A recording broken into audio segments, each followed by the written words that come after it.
जो विपक्षी तेजस्वी यादव जो इस तरह की ओछी हरकतें कर रहे हैं और अमर्यादित शब्द का प्रयोग कर रहे हैं और ऊपर से काला कपड़ा भी पहन रहे हैं, तो निश्चित रूप से हृदय भी काला है, नौवीं फेल हैं, राजनीति का ज्ञान नहीं है।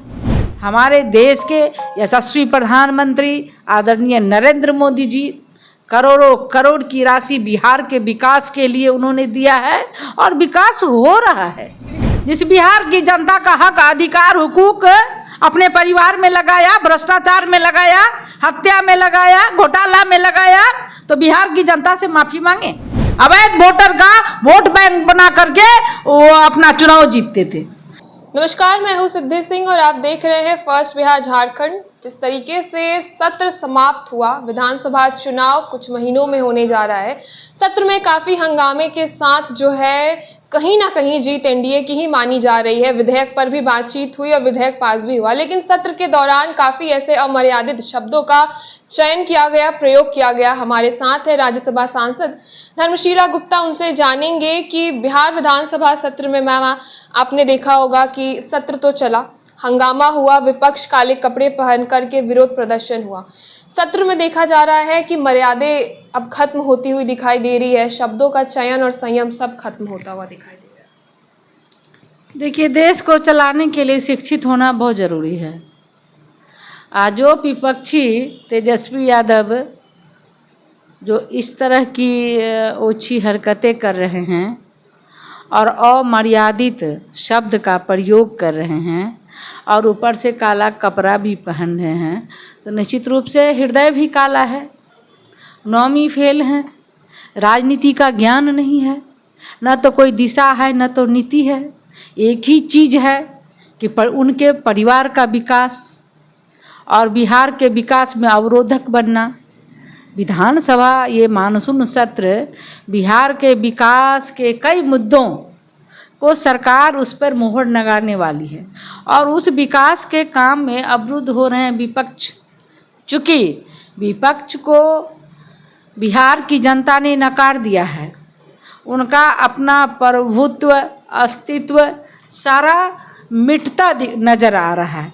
इसी बौखलाहट में वो विधानसभा सत्र को चलने नहीं दे रहे हैं और बिहार की जनता देख रही है कि एनडीए की सरकार संविधान से राज्य को चलाना चाह रही है, लेकिन जो विपक्षी हैं वो संविधान नहीं शरिया कानून से राज्य को चलाना चाहती है, तो ये नहीं चलेगा।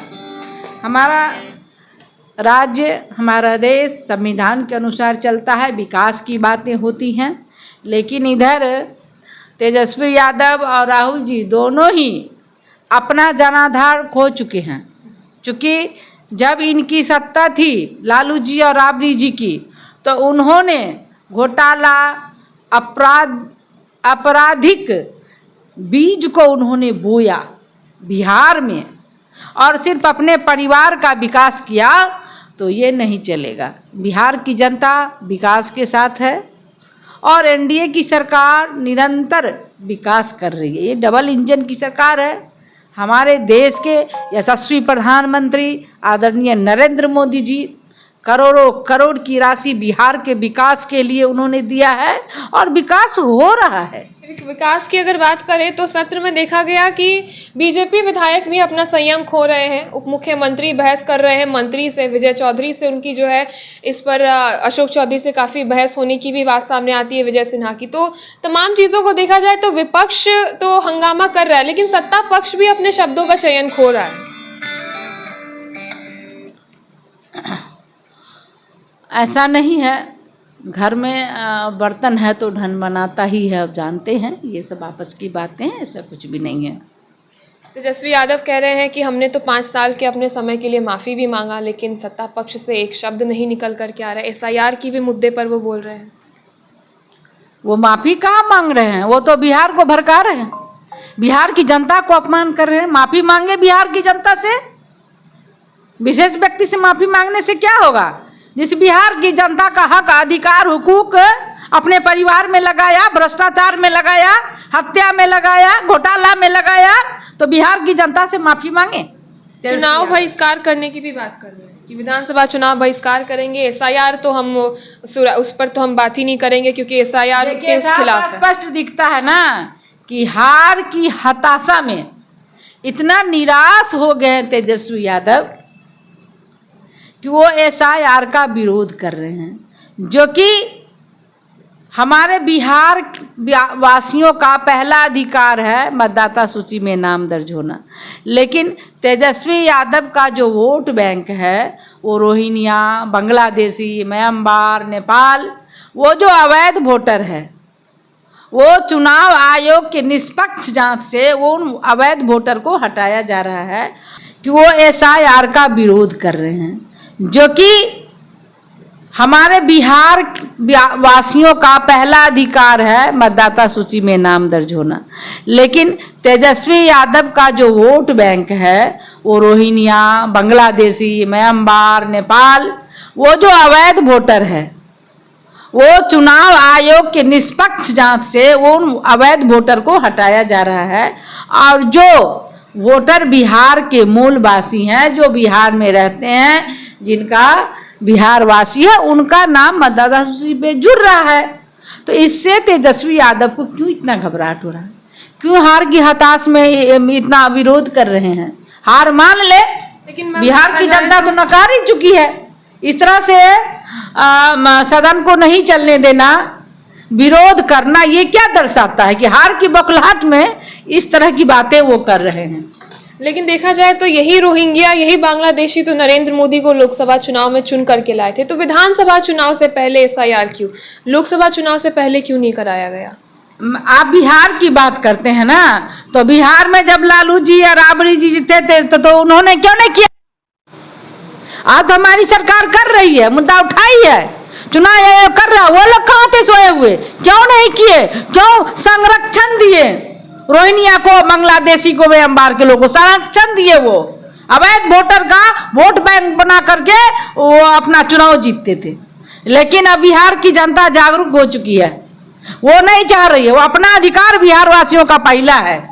इसलिए मैं उन्हीं से पूछना चाह, जब उनकी सत्ता थी तो उन्होंने क्यों नहीं हटाया? हमारी सरकार तो हटा रही है अवैध वोटर का नाम। एक आखिरी सवाल रहेगा कि कल सदन के दौरान राबड़ी देवी ने सम्राट चौधरी पर एक बड़े ही निम्न स्तर का जो है एक बयान दे दिया है कि सम्राट चौधरी लड़की छेड़ने का काम करते थे। राबड़ी देवी ने ये खुद के उनके शब्द है, क्या बोलना चाहेगा कि इस प्रकार से शब्द अब चुने जा रहे हैं? देखिए, एक महिला होकर के और पूर्व मुख्यमंत्री होकर के इस तरह की बातें बिल्कुल अशोभनीय है। अपने मर्यादा में रह करके मर्यादित ढंग से अपनी बात को कहना चाहिए। ये बिल्कुल गलत है। इनकी मैं घोर निंदा करती हूँ कि लगता है राबड़ी जी कोई परिपक्व नेता ही नहीं है कि सदन के बीच में ऐसी अमर्यादित शब्दों का वो प्रहार करती हैं। ये बिल्कुल निंदनीय है। चलिए, तो हमारे साथ थे राज्यसभा सांसद। देखिए, एक महिला के द्वारा किए गए शब्दों के चयन पर हमने राज्यसभा सांसद से उनकी प्रतिक्रिया ली।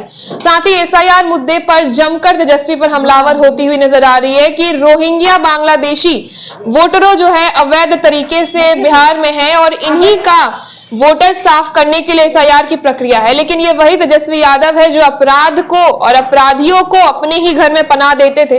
तो आज रोहिंग्या और बांग्लादेशी से तो उनको घबराहट होगी, क्यों ना हो, क्योंकि ये वोटर वही है जो कहीं ना कहीं बिहार में चुनावी साल में चुनाव को रोकने का काम करते हैं। तो आपने सुना किस प्रकार से राज्यसभा सांसद ने अपनी बात रखी। ऐसे ही तमाम खबरों के लिए आप जुड़े रहिए हमसे और देखते रहिए first Bihar Jharkhand. Panorama group, जो सोचता है वो करता है। आपके अपने सपनों का आशियाना। ये लो, मुंह मीठा करो। आज मैंने अपना जॉब छोड़ दिया। अब हम पूर्णिया वापस जाएंगे। जॉब छोड़ दिया है? मतलब ये घर कैसे चलेगा? हम करेंगे क्या? और माँ बाबूजी क्या बोलेंगे? इसलिए मैं एक और मिठाई का डब्बा लाया। अपने बिजनेस के लिए लोन अप्रूव हो गया। अरे, लोन अप्रूव हो गया वो तो ठीक है, लेकिन पूर्णिया में हम रहेंगे कहाँ? अपना घर भी तो नहीं है वहां। इसलिए तो एक और मिठाई का डब्बा अलग से लाया हूं। हमने पूर्णिया में घर ले लिया है। पूर्णिया के ई होम्स पैनोरमा में। पूर्णिया में पैनोरमा ग्रुप लेकर आए हैं ई होम्स पैनोरमा। बड़ा घर, आलीशान जिंदगी और अत्याधुनिक सुविधाओं के संग। अरे अरे, अब क्यों मुंह मीठा करवा रही हो? क्योंकि हम घर वापसी जो कर रहे हैं। घर वापसी की खुशी पूर्णिया में ई होम्स पैनोरमा के संग। E homes panorama, luxurious lifestyle redefined.